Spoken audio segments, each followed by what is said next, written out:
Hey gang, so as we said, really privileged to have Pastor Chas here, trying to pick beneath the surface of Will and Alicia. And on today, this is part of his birthday week, 70 years old.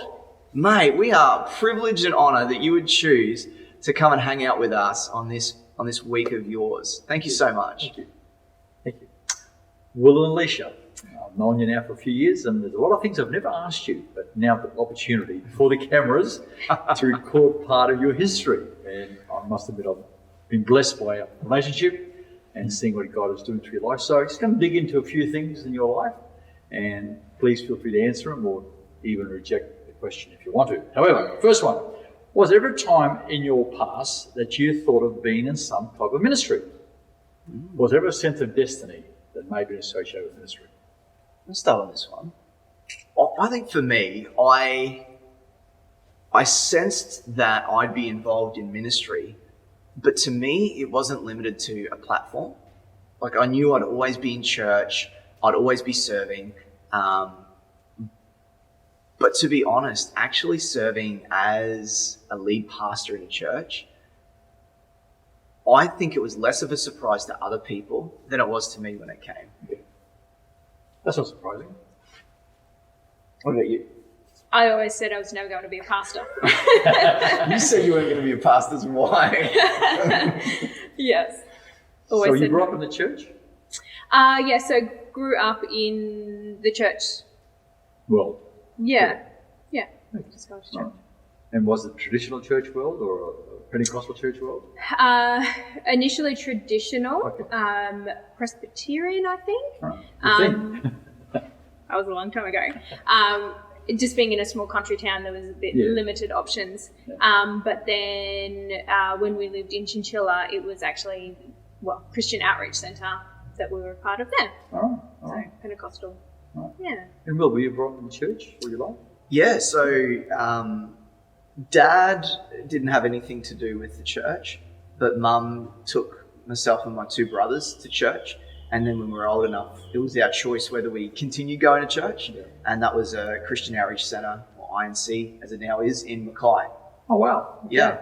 So Both John and Jeanette Smith first, and then Ken and Fran Wigglesworth. All right. And Alicia, who was a pastor in Chinchilla? So at that time, it was Brian and Roseanne Steele, which is my aunt and uncle. Them, yes. Yeah. So I may have preached in front of you when you were younger and unmarried. Possibly, yes. Possibly. Was she nice back then? Always nice. See? So tell us a bit about Milan and Leanne when they suggested that there was a call of God in your life. How did they suggest it to you? Was there a time when they came out and said, "You guys considered?" How did it happen? The invitation was sudden to consider being pastors of this church. They spoke into the call of God on our life, though. From the first time we came here, they were very interested in partnering with us and getting us involved in working with them for the benefit of this community. And we were excited to do that. There was one rule when we started. What was that rule? Always ask Alicia first before Will says yes. We'd come out of a church where I just said yes to everything and Alicia did all the work. I did all the platform and she did all the hard work. And it wasn't good for our relationship. And it wasn't a good way of doing it. And so we just said, look, I want to be better, but while I'm getting better, don't ask me until you've asked Alicia first. So they invited me to be part of the ministry team, and just like speak in a few different people's lives. But we came in saying no titles. We come out of serving in another INC church in Redcliffe. We're involved as assistant pastors there, and running different ministry elements in that church. Did you have permission to be an assistant pastor there from Alicia then, or was it? No, I told her that we were invited, and when we said, I don't know if we're ready, because we were 25, or I was 25, you would have been 24, 23 maybe. It was funny, they said, no, we're telling you, you're going to be assistant pastors. And you just need to be responsive to that. So we became assistant pastors and went on that journey. And so it was very different in this. But when Millen and Leanne asked us, we weren't necessarily intentionally Pursuing not in any way. Like we didn't have it flagged in a near future. it? Okay. But when they asked us, it was basically, we're going on to where we feel God calling us. If you want to be considered, you've got a week to check with God. And Well, God created the whole universe in a week, so it was a long time. it was a long time for God. It seemed like a very short amount of time for us. I think the thing with that as well, like when we had that meeting, I had actually felt, before going into that meeting with them, I actually had felt that God had said to me that we are to support Millen and Leanne within the top tier leadership. Right. And so we were going kind of into that meeting with that in mind as well. And my words to Will was, I'm not sure how to do that because that's a senior pastor's role. Yeah. So in some ways God had prepared. And look, the reality is, You thought you were going to be asked to be a pastor. You thought you were going to be asked to be an assistant pastor. And for the first time we'd been here, she said, I'm okay to with say that. yes. And I was like, whoa, this is a totally different way of doing it. And then they dropped that bombshell on us.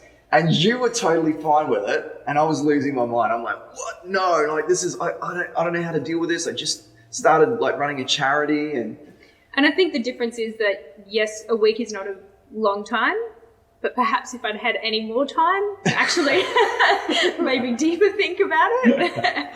I think God knew. So what were the fears or concerns you have when they ask you that question? What happened at that moment? We want you to consider being the senior pastors, the lead pastors. do you want to start with that one? Did you have any fears? Did you have any, oh no moments? That was all me initially. I was the one that was just like, what? I don't feel significant. I'm challenged about the work I'm doing already and the things I've got in my space. I'm concerned about overcommitting like I have in the past. I was concerned that I like to think I can see things coming. Like I can read things and I can pick different things and I miss the signs. And I remember going back to God straight after that and that night going, this is unfair. Like, how dare you drop this on me? And he's like, hey, let's rewind just for a second here. Do you remember that sign? Do you remember that sign? Remember that sign? Remember that sign? And there's little moments where God talked to you like that, does he? Yeah. He's got to be very blunt with me. And he gave me some signposts.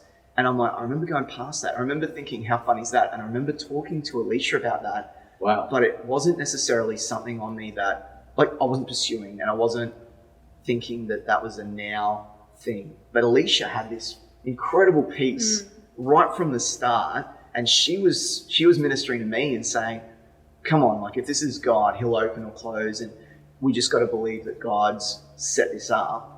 And that he'll make a way or he'll close it. So let's trust in him and let's trust in people that have been the journey like yourself. Like having that first meeting with you, going and seeing you, the peace that brought me.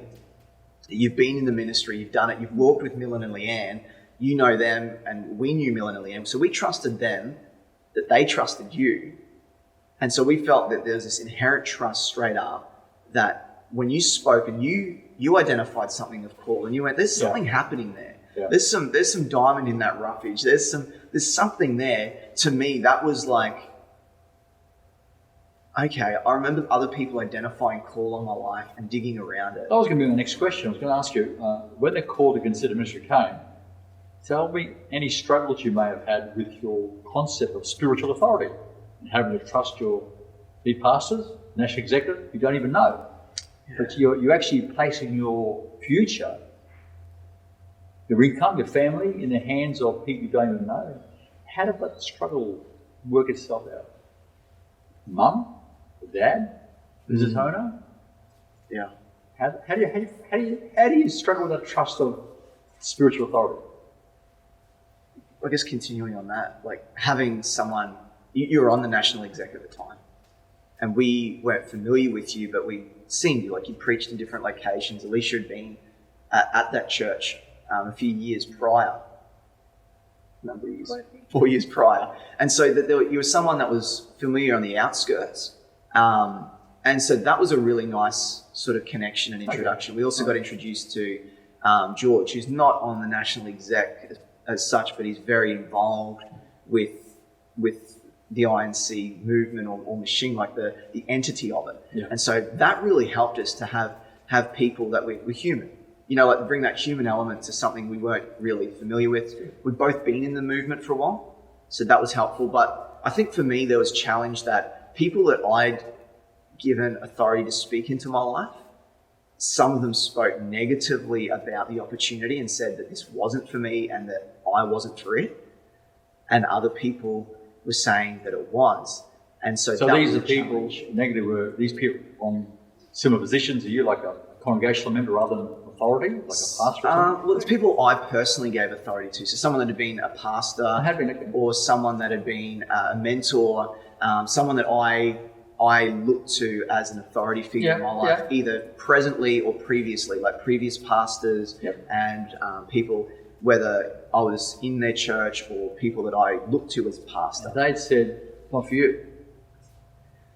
Some had said not for you. Yeah. Wow. Yeah. So, one of the best advices I had years earlier was from a pastor friend, and he said, you know the call of God when it's time, because if you advance the call of God for pastoring, and so he was talking about pastoring well before I was pursuing. I was selling cars. It wasn't even in my radar. He said, exhaust all other options first, and then you know that it's God. wow, that's good. And when we came to this, we went, okay, we've not pursued this, we've not done this.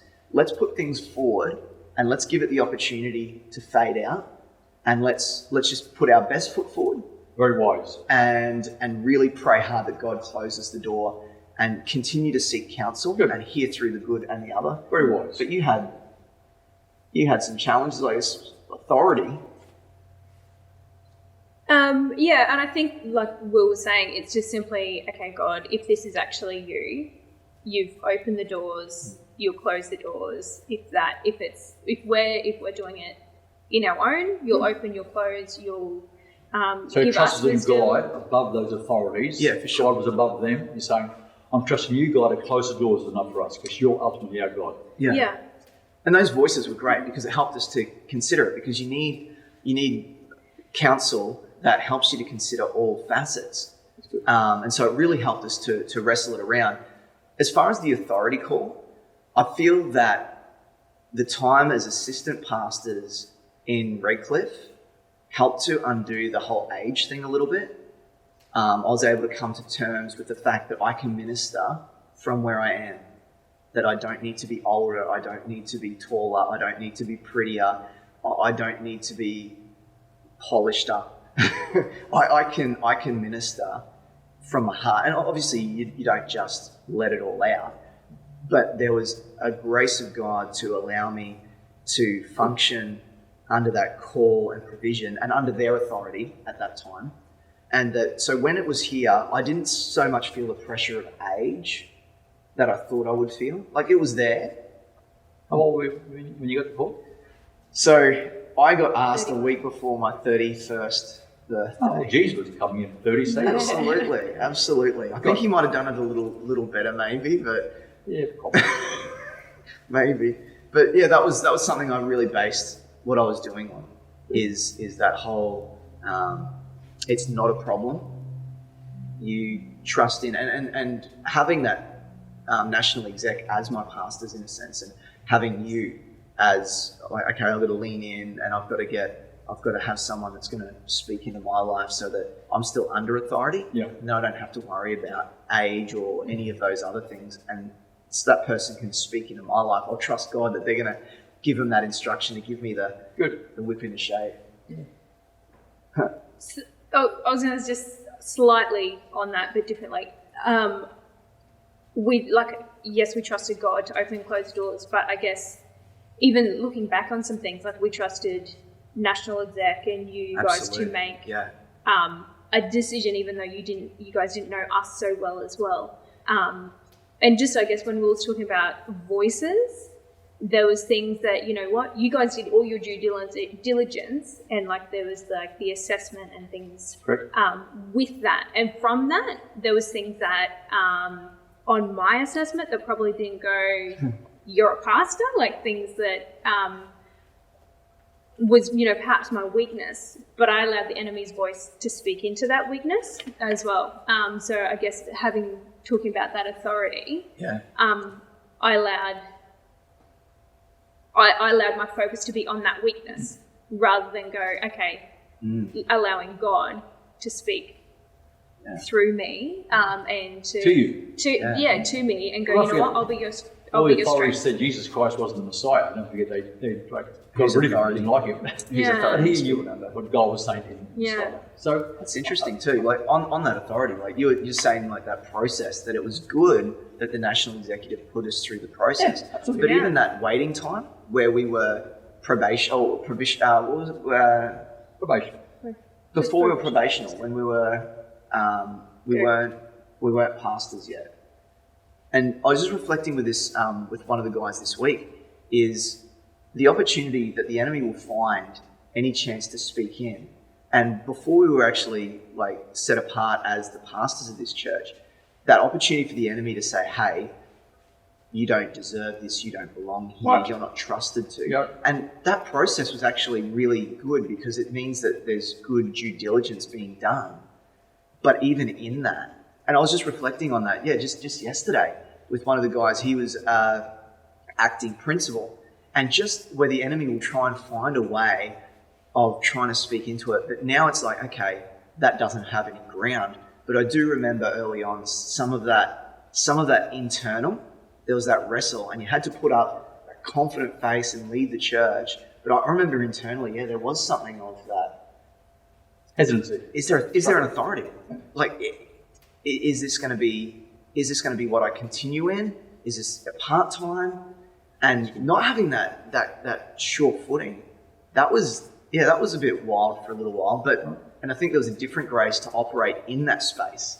We'll talk about grace shortly. Okay. I love the conversations about the authorities, and in those stages, Jews say you have to be obedient, which is, I'm so proud of you, because authorities are not there to make you obedient. I think they're meant to direct you to seek God about the answer. Yeah, good. And they were there, and I hope we were there, the national executive, to listen to you, encourage you, but not make the decision for you.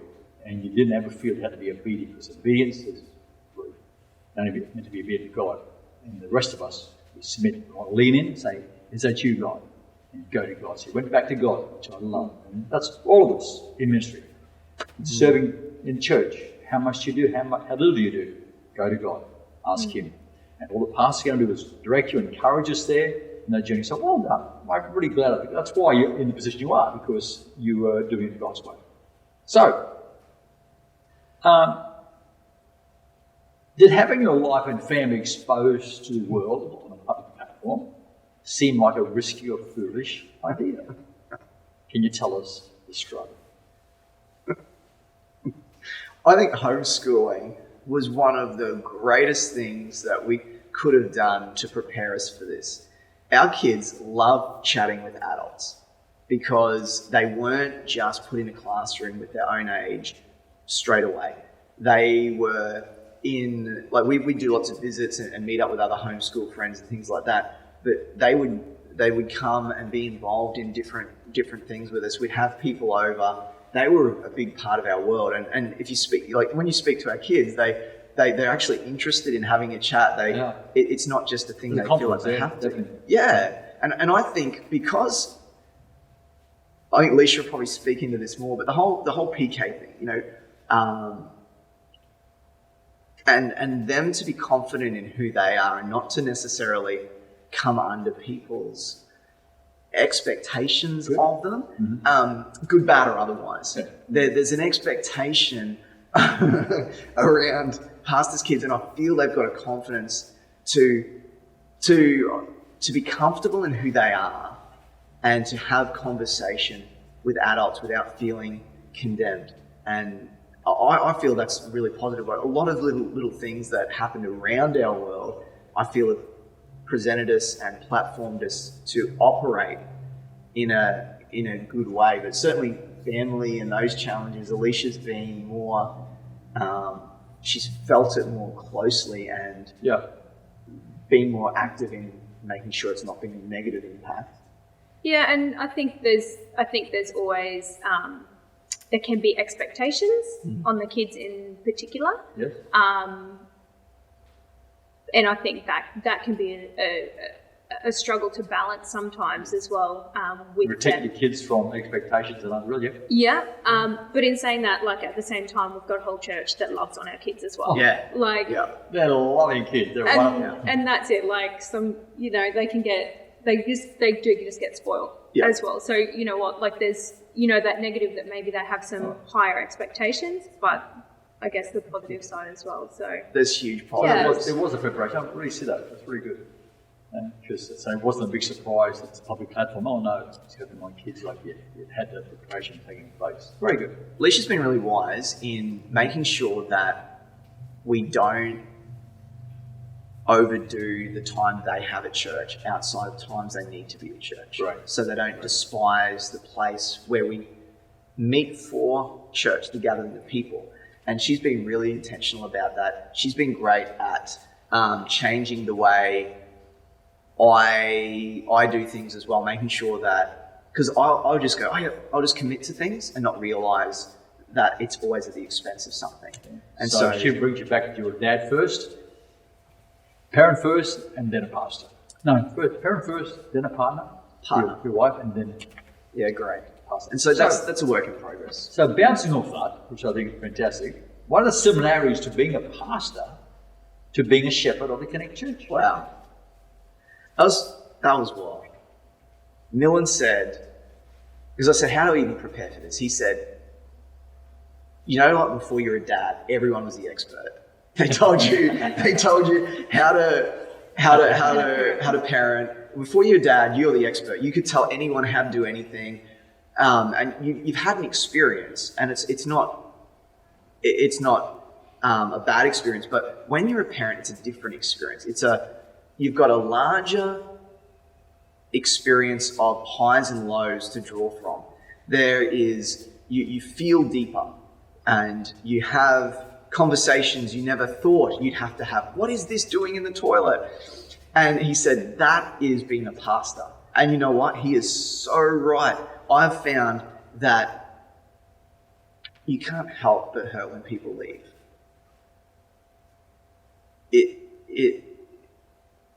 For whatever reason, your heart is with them. Whether in some ways, it's God and you're kind of glad they leave for them and for everything to happen, it's still hard.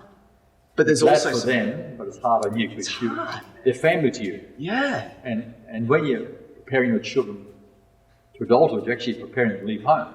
Wow. And it's going to be hard for that. So you're right.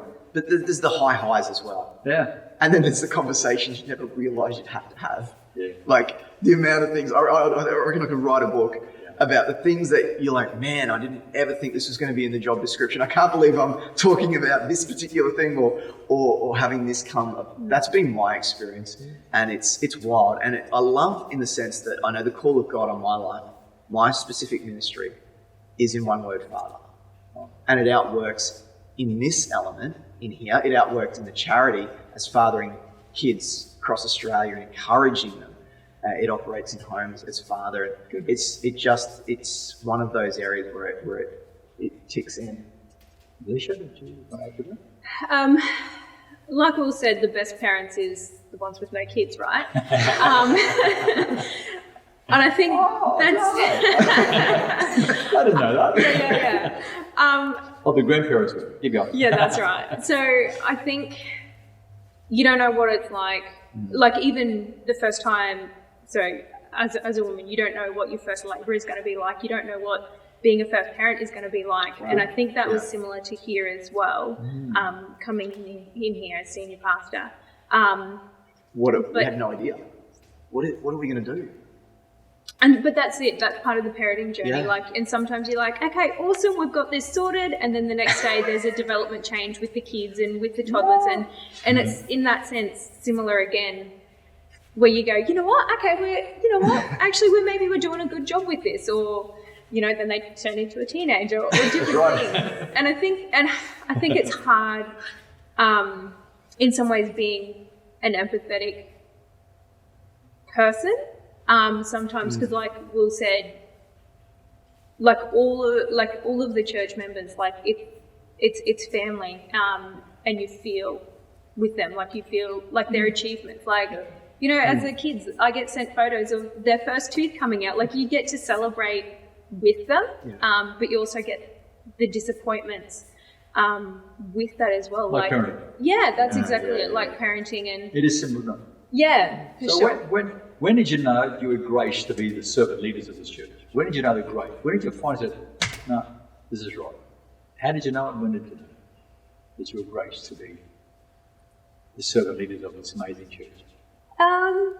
For me, I think it's been an ongoing process, because I also had to go, am I the pastor's wife? Or am I a pastor with that as well? So I think for me, that's been an ongoing journey. I think we cover each other in a way. Like, certainly at that first invitation, there was a grace on Alicia that I didn't have. I was in panic mode. She was in peace with me. And seeing her like that spoke volumes into my world, because normally I'm the one to jump in and go, let's do this. And she's going, what are we doing? And so for her to just go, I really sense God in this. She's incredibly discerning. I don't often lean on that discernment as heavily as I could, but in that moment, having her experiencing the grace in that moment really helped me. And I think it's good for us now, in that we're shifting to a phase where it's more of us both being pastors rather than Alicia being a pastor's wife. We're really intentional on building that.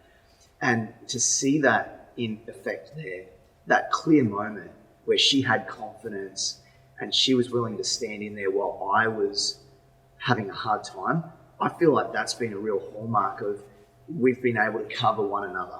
That when I'm having a struggle, or, like in these last couple of weeks, preparing for a funeral of one of our members, something I've not done before, and Alicia just went to God and put herself under incredible pressure to preach 2 messages in a week, and to draw that grace from God to cover me to operate as well as I can in a space. And I feel like that's something we're learning, is Alicia's always looking for balance and birds, and I've got like squirrels on Ritalin, like they're just like trying to keep them. But there's a balance in the sense that we're able to work together and we're finding flow, that we do it different. That's why the wife was given to us as a helpmate. Not a slave, not a servant, but a helpmate. Great. And that's the way God set up at the beginning. And I only, it's wonderful hearing that taking place in your life. Taking place. Keyword, taking place. Well, yeah. Not an achievement. Marriage is a growth. Yeah. Church is a growth, but we just want to do it God's way. So well done. So I agree with it. Grace being gradual. There's moments where we can go, hey, there was a grace for that. There was a grace for that. But I feel like we're growing in the grace and in occupying it. I think for me, the auditorium change was a moment of Michael not honouring, not saying, not being a pastor because Mill and Leanne asked me to, and honour their decision and make sure they weren't wrong about putting me here. I didn't realise I was doing that. But this is like, I feel like this is my fingerprint. There's the cafe there, or the kitchen, cafe to come. There's the admin block, and this here. Like coming in and seeing the way the auditorium is now, it feels like it's got my fingerprints on it, that this has happened because God's positioned us here to take the congregation in a certain way. And a couple of people have really encouraged me in that, and I've been able to go, hey, there's a grace for now, to lead now. God has called us now to such a place as this, to such a time as this, for such a people as this, to encourage and inspire, to father them, to release them into something. So I feel there's a new grace that we're experiencing now a grace for us to operate as co-pastors and as the leaders of here, and not just honour previous decisions or previous things, but what we're doing now. What so is the now? role is both. So You're honouring the past, Yeah, but you're fulfilling the grace that God has given you to do it. yeah. I believe I see that. I see that. And I think so. Very early on, somebody made a, not in any way bad, but a comment to me that, oh, there's big shoes to fill with Millen and Leanne, and that was like, oh, I need to be Leanne. But I think once I got over that and went, you know what, I'm not called to be Leanne. Yeah. We're not called to be Millen and Leanne, but you know what? Because if that was the case, they would still be here. Exactly. So I Very think, good. yeah, Very good statement. yeah, It's called honour, but not be there. yeah, Because you are individual. Yeah. Outstanding. And I'm sure they were great for other people. Oh. But man, they ministered to us. That season we had with them, we were devastated that they were moving on. Yeah. I wasn't even thinking about what that meant for what we were stepping into. I was just like, what are we losing? You know, like they were such beautiful people in how, and they continue to call in, how's this going? What's happening there? Yeah. And they celebrate and cheer with us, and the work they did in those couple of years while we were here under them was just such a beautiful time for us. Wow, that is brilliant. Finally, tell us how you live out your love for God in this faith community and in your city. Wow. My heart beats for leverage. What I mean by that is I believe that there's certain things you can unlock in people that becomes a movement. And like for me, when I started as an assistant pastor, I sought out a way of being able to be equipped as a young person to help people. And Gary Hourigan was running coaching at that time. And I did that and I went, wow, this is just, it opens up people in their own world. What's the best leverage of opening up people? Business. And it touched on something that God had always spoken in my life about, business being the lifeblood of a community. And so I've got this passion to see businesses thrive because they're going to employ our people. And you know what? When people are having a hard time, if they're not in a church, they're going to go to the business owner.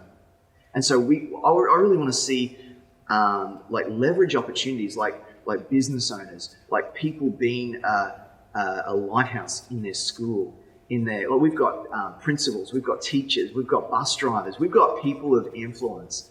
And in our core four of Connect Church, we've got, we want to help people to love Christ, to experience community, to get equipped, to live out their God-shaped influence. That word influence, that's where I see leverage. So whether you're a business owner, whether you're a principal, whether you're a teacher, whether you're a bus driver, whether you're a groundskeeper, like Jock Simpson is a groundskeeper for a school. The amount of people we hear that they just love him and they go to him and he just brings a smile. He's got influence where he's operating. And so for me, I see my call is unlocking the influence where people are at. Ministry is doing what you are, where you are, from where you are. And that's our call, is to help people to do that. Because that's what God called us to do while I was selling cars, while I was running for politics, while I was in financial services. I was ministering. In some ways, this is just a different ministry. I find that the effectiveness of ministry in the marketplace was amazing. And so for me, I would say leverage, opening up people to be their influence and to operate within their measure and their calling. Don't try and be Will. I'm not trying to be Millen. I'm not trying to be Chas. You're an awesome Chas. I can't do that. So get them to be them. And that's what I feel for me, really, really passionately, that word of influence and being able to operate that. Leverage. How? Yeah. Yeah, and I think it's about equipping our church members to be the church and to show the love of Christ, and to challenge them on that as well.